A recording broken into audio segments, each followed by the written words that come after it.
You know what's wild? They say that sleep is the best medicine, but clearly Parkinson's did not get that memo.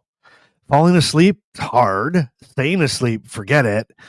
And don't even get me started on 3 a.m. bathroom breaks, cramping legs, and dreams that feel like action movies.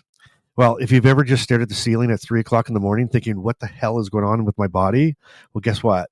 You're not alone. And that's what we're going to talk about today. So let's get into this right now. Hey, friends, welcome back to Living with Parkinson's, the good, the bad, and the reality. I'm Bryce, and today we're diving into something that affects just about every single one of us, and that's sleep, or actually the lack of it. Now, listen, before Parkinson's, I didn't give much thought to sleep. I really didn't. I'd crash at the end of the day, and that was that. But now, getting a solid night's sleep feels like trying to win the lottery while being, oh my God, I just thought it was my head. Oh my, that's just crazy. Anyway, but now getting a good night's sleep tonight, it's like winning the lottery and being chased by raccoons in my pajamas. And I'm laughing because that was actually a dream I had. So anyway, so I want to share with you what I've learned along the way, what's messed up my sleep and what's actually helped me rest, and the one surprising shift that changed everything for me. And yeah, I'll tell you what didn't work too, because let's be honest, there's a lot of advice out there that sounds good, but it actually does nothing. So let's get right in here. And I'm going to talk about this. Like, why is sleep so hard? Like, really, why? And I ask myself, like, I literally, some mornings I wake up and I'm going, why is this so hard? This is ridiculous. Well, let's look at things. Let's look at this. Let's break it down. First things first. Why is sleep such a struggle with Parkinson's? Okay, for me, it's a combo platter, right? Stiffness kicks in at night. Okay, I'm going to say that really slow, just so maybe I'm going to make it sound like I did it on purpose. Stiffness kicks in at night, right? My legs do this little twitchy dance, like they're trying to audition for Cirque du Soleil, right? And then there's this bladder, like clockwork, middle of the night, every night. It's like, I guess I got to get up. And then if that doesn't happen, sometimes I just wake up drenched in sweat. Other times, acting out dreams like I'm in some bizarre action sequence. And then there's the mental side, right? Racing thoughts, worries, random to-do lists, and that just show up uninvited in my brain, right? It's like my body's tired, but my mind just won't shut up. Does that sound familiar? Any of that sound familiar? Well, let me share what's helped me get to at least, a decent amount of rest. And I preface this by saying this, that, I've been diagnosed again for over 15 years. And if you're new to the channel, welcome. Thank you. Or thanks for joining us. Something is just happening. We're just exploding here. It just started not that long ago. And so welcome. So let me share a little bit about my journey. And I won't share a lot because there's a lot of videos and you can go catch up, and let's catch up so we can go together this way. But I've been diagnosed almost 15 years. And when I'm going to say like the first maybe the five or 6 years, there was probably like every couple of months, I would have this day that I was so tired, that I was so tired, but then I couldn't sleep. And it's such a weird type of I can't sleep, right? It's not like I think anybody would understand.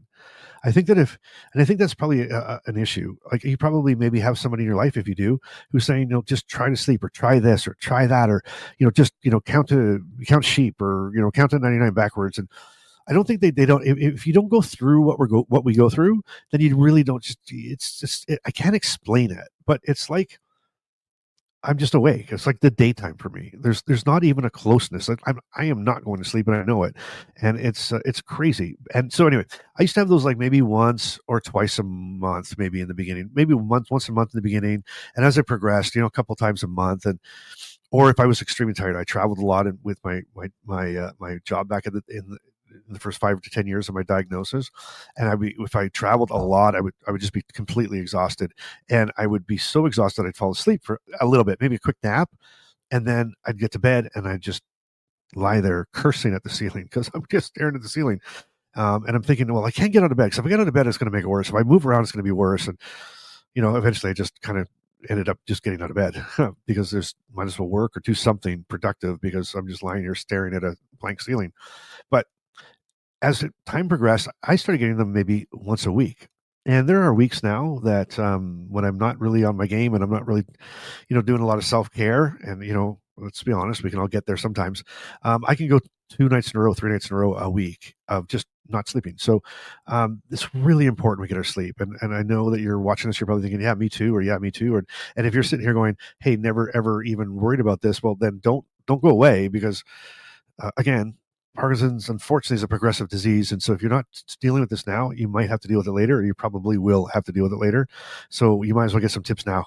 And what I've learned with my journey, and again, just remember, they're my tips. It's what works for me, but hopefully you can get something, maybe one or two tips, and maybe they all work and maybe they don't. Again, we're all snowflakes, right? We're all a little bit different, and what works for me might not work for you. But I'll tell you this: everybody that I've talked to that I've kind of shared some, they can always get something, and that something will help. So if you like that, hit the like button. Like that. I'm like a YouTuber now. Anyway, um, anyway, again, thanks. So let me share what's helped for me, right? And at least get me some decent sleep, some decent rest. The thing that I had to learn first of all was routine. Now, I'm not a routine based person. I'm just not. Like I know, and boring, but sticking to the same bedtime and wake up time has helped more than anything else. Like it sounds so boring, like a routine. Oh God, here we go again. It's routine, but it is. It really is. If you try your very, very best to get up at the same time every day and go to bed at the same time every night, and whether that's weekend during the week, it doesn't matter, do it, right? And try to get into that schedule, right? And that's a huge part. It's helped me enormously. And I'm not saying it's easy. I struggle with that, or there's an event going on, or and whatnot. So no one's perfect at it, nor will you be, but to the best of your ability, right? And then the other part to that too is I try to wind down, like have to wind down. So a lot of us get into bed, and part of our wind down is laying there trying to sleep, and that's not conducive to your brain. So try to wind down. And when I say that, I mean without screens. I mean without like your little phone going, or your iPad or your app, or whatever, your iPad or your phone or whatever it is, the television, on the, like, on the wall in the bedroom or wherever you are. And if you're watching this trying to sleep, just bear with me a few minutes, and then we'll don't turn it off yet, but then we'll let you go, and hopefully you get a good night rest after this. But wind down without screens, right? And then maybe do a stretch or a little, like just a little bit of stretching, like, and I mean, I don't mean anything rigorous, but just like I stretch out those muscles. They're stiff, they're sore. It's been a long day. They're sore, and it's been a long day. So stretch them out a bit, and then do some breathing. Let's lie in bed and just do some pattern breathing where it's like that deep breath in. Inhale with your nose and exhale with your mouth, right? Inhale with your nose, exhale with your mouth, right? Nothing fancy, but just consistent. Okay, nothing fancy but consistent. So again, get that routine in order. Plan this into your routine. Just a couple little things. Stretch it out. You're doing a little mind relaxing if you don't realize what you're doing. But a little mind relaxing, a little body relaxing, right? Keep the room cool and dark, right? And some of you might even need some white noise. I have a fan that goes off, makes this weird noise and irritates me during the day, and somehow kind of helps me at night. So for me, anyway, a cool room, because I'm profusely sweat at night. So the cooler I keep it, even some cool sheets. And if you don't know what cool sheets and cool bedding are, I'll put a link in the description below. You can check that out. But they work. They work really, really well. And again, dark space. Turn the television off. Turn the lights off, and get going. So, but these three things are magic, right? I use the fan, not for breeze, but for the sound, and it helps quiet the noise in my head, right? The light stretching before the bed, it's been great for my legs, and it's not about becoming a yogi. It's not about becoming a yogi, just enough to tell my body, hey, we're done for the day. What you're really doing, it's like, have you ever heard the Pavlov's, you ring the bell, the dog eats, ring the bell, the dog eats, ring the bell, the dog eats.